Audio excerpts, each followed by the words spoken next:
आखिर गुरु द्रोणाचार्य ने दुर्योधन को कौन सा शक्तिशाली कवच दिया था? दुर्योधन और अर्जुन के युद्ध के बीच में आखिर किस तरह से अर्जुन के सभी बाण निष्फल होने लगे थे? आप देख रहे हैं मिस्टीरियस हिंदू। तो चलिए अब करते हैं ज्ञान की बात। वीडियो में आगे बढ़ने से पहले हमारे चैनल को सब्सक्राइब अवश्य करें और बेल आइकन जरूर दबाएं।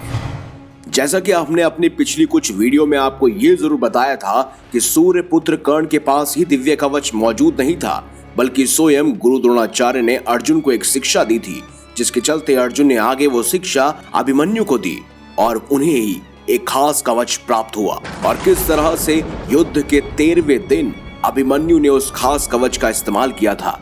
लेकिन अगले दिन यानी युद्ध के 14वें दिन जब जयद्रथ को मारने की प्रतिज्ञा अर्जुन ने ली थी, तब सभी कौरवों ने यह निश्चय किया था कि वो जयद्रथ की सुरक्षा करेंगे। और उसी समय अर्जुन और दुर्योधन के बीच भी एक युद्ध हुआ था, जहां पर गुरु द्रोणाचार्य ने दुर्योधन को एक खास कवच प्रदान किया था। इसका वर्णन हमें महाभारत के द्रोण पर्व अध्याय 103 में भी मिलता है। अर्जुन बड़ी तेजी के साथ जयद्रथ की तरफ बढ़ रहे थे, लेकिन बीच में उनका रास्ता रोका दुर्योधन ने। और उसी समय अर्जुन ने कई सारे बाण दुर्योधन की तरफ छोड़े, लेकिन अर्जुन के वो खास तेज बाण दुर्योधन की छाती पर जाकर फिसल गए और उन्हें निष्फल होता हुआ देख अर्जुन ने पुनः 14 तीखे बाण चलाए, परंतु वो भी कवच में जाकर फिसल गए।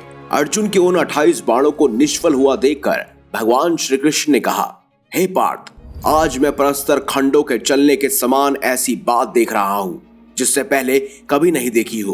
तुम्हारे चलाए हुए बाण तो कोई काम ही नहीं कर रहे हैं। भरत श्रेष्ठ, तुम्हारे गांडीव धनुष की शक्ति पहले जैसी नहीं है। तुम्हारी मुट्ठी और बाहुबल की पूर्वता अब नहीं बची है। आज तुम्हारी और तुम्हारे शत्रु की अंतिम भेंट का समय नहीं आया है। मैं जो पूछता हूँ उसका उत्तर दो। हे कुंती नंदन, आज युद्ध स्थल में दुर्योधन के रथ के पास निष्फल होकर गिरे हुए तुम्हारे इन बाणों को देखकर मुझे बहुत आश्चर्य हो रहा है। हे पार्थ, वज्र और अशनि के समान भयंकर तुम्हारे शत्रुओं के शरीर को विदीर्ण कर देने वाले तुम्हारे वो बाण आज कुछ काम नहीं कर रहे। ये कैसी विडंबना है। तब अर्जुन ने कहा, हे माधव, मेरा तो ये विश्वास है कि दुर्योधन को द्रोणाचार्य ने अमेय कवच बांधकर उसमें एक अद्भुत शक्ति स्थापित कर दी है। हे माधव, इस कवच के भीतर तीनों लोगों की शक्तियां सम्माहित हैं। एकमात्र आचार्य द्रोण ही इस विद्या को जानते हैं और उन्हीं से ये सब सीख कर मैं जान पाया हूँ। इस कवच को किसी प्रकार बाणों द्वारा विदीर्ण नहीं किया जा सकता। हे माधव, युद्ध स्थल में साक्षात देवराज इंद्र अपने वज्र से भी इसका विदारण नहीं कर सकते। अर्जुन बार बार अपने तीरों से दुर्योधन पर प्रहार कर रहा था, लेकिन दुर्योधन पर कोई भी बाण असर नहीं कर रहा था। सूर्यास्त भी होने वाला था, बेहद नजदीक था। तब स्वयं भगवान श्री कृष्ण को ही छल करना पड़ा। उन्होंने अपने सुदर्शन चक्र की सहायता से सूरज को ढक दिया, जिससे सभी कौरवों को लगा कि अब सूर्यास्त हो चुका है। ऐसे में अर्जुन ने जो प्रण लिया था वो पूरा करने का समय आ चुका है। जयद्रथ बाहर निकल आया और उसी का मौके का फायदा उठाकर स्वयं अर्जुन ने भगवान महादेव से प्राप्त पशुपतास्त्र की सहायता से जयद्रथ का सर धड़ से अलग कर दिया। उसके बाद कभी भी इस खास कवच का उदाहरण या वर्णन हमें कहीं नहीं मिलता है।